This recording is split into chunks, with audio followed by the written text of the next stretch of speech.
আমরা আছি এখন দুয়ারসিনিতে, ওয়েস্ট বেঙ্গল ট্যুরিজমের মানে ওয়েস্ট বেঙ্গল ফরেস্ট ডিপার্টমেন্টের যে কটেজগুলো সেখানে।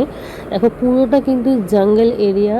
তো এই জঙ্গল এরিয়াতে মোটে 3টে এরকম কটেজ আছে, আর একটা বোধহয় একটু বড় ডরমেটরি টাইপ আছে। তো আমরা কিন্তু ছিলাম এই কটেজে। তো সেখান থেকে নেমে আমি জাস্ট তোমাদেরকে সামনের সারাউন্ডিংসটা কীরকম জাস্ট ভিডিও করে দেখাচ্ছি। তো এই হচ্ছে আমি সিঁড়ি থেকে নামছি। তো এই দেখো, এই হচ্ছে কটেজ, আমরা আছি এই কটেজটাতে। তো দেখো উল্টো দিকে মানে পিছন দিকটাতে পুরো এরকম জঙ্গল। তো আমরা থাকবো পুরো এই জঙ্গল এরিয়াতে। তো রাত্রিবেলায় কিন্তু অসাধারণ একটা ফিলিংস হয়েছিল, মানে জঙ্গলের ভিতরে থাকার যেরকম ফিলিংস হয় ঠিক এক্স্যাক্টলি সেরকম।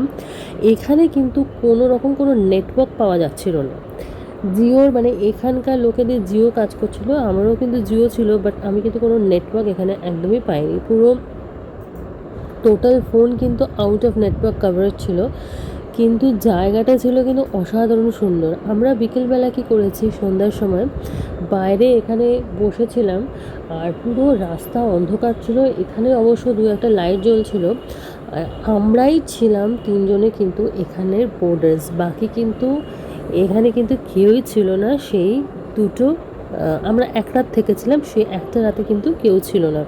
হ্যাঁ, অনেকে এখানে এসে ঘুরে আবার চলে যাচ্ছে, জাস্ট ভেতরটা দেখে চলে যাচ্ছে, কিন্তু থেকেছিলাম একমাত্রই শুধু কিন্তু আমরা এই 3জন। তো রাত্রিবেলা মানে বুঝতেই পারছো এটা অন্যরকম পুরো অ্যাম্বিয়েন্স, মানে রীতিমতো ভয় লাগছে। আর এই হচ্ছে এই ডাইনিং স্পেসটা। তো এই ডাইনিং স্পেসটা এইখানেই আবার রিসেপশন আছে।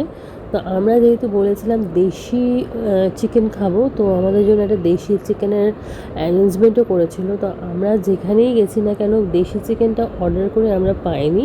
তো এখানে আমরা ঠিক করেছি না, আমরা দেশি চিকেন খেয়েই তারপরে যাব। তো ওরা বলেছিল যে ঠিক আছে, আমাদেরকে কিন্তু অ্যারেঞ্জ করে দেবে দেশি চিকেন। তো সেই আমাদেরকে অ্যারেঞ্জ করে দিয়েছিলো, তো ওই মুরগিটাই ছিল। আর এই হচ্ছে পুরো জায়গাটা, ডাইনিং এরিয়াটা। তো এখানে কিন্তু রাত্রিবেলাটা বিভিন্ন রকমের পোকা ছিল, মানে পোকা এসেছিলো, মানে যেহেতু পুরোটা জঙ্গল, যেমন আগেও বলছি পুরোটা জঙ্গল এরিয়া। তো আমরা যখন এই ডাইনিং স্পেসটাতে বসেছিলাম এরকম বেশ বড় বড় সাইজের বেশ পোকা এসেছিলো। তো এইটা হচ্ছে এটার একটা ডিসঅ্যাডভান্টেজ। তো রাত্রিবেলায় আমাদের কিন্তু খুব একটা গরম লাগেনি, আর এখানে কিন্তু প্রচণ্ড হাওয়াও দিচ্ছিল, মানে একটু ঠান্ডা ঠান্ডাও লাগছিলো। মানে ওভারঅল আমার জায়গাটা কিন্তু লেগেছিলো বেশ সুন্দর। তোমাদের কেমন লাগলো অবশ্যই।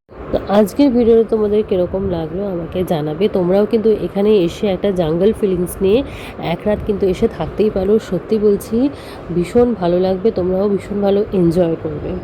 তো আজকের ভিডিও এই পর্যন্তই।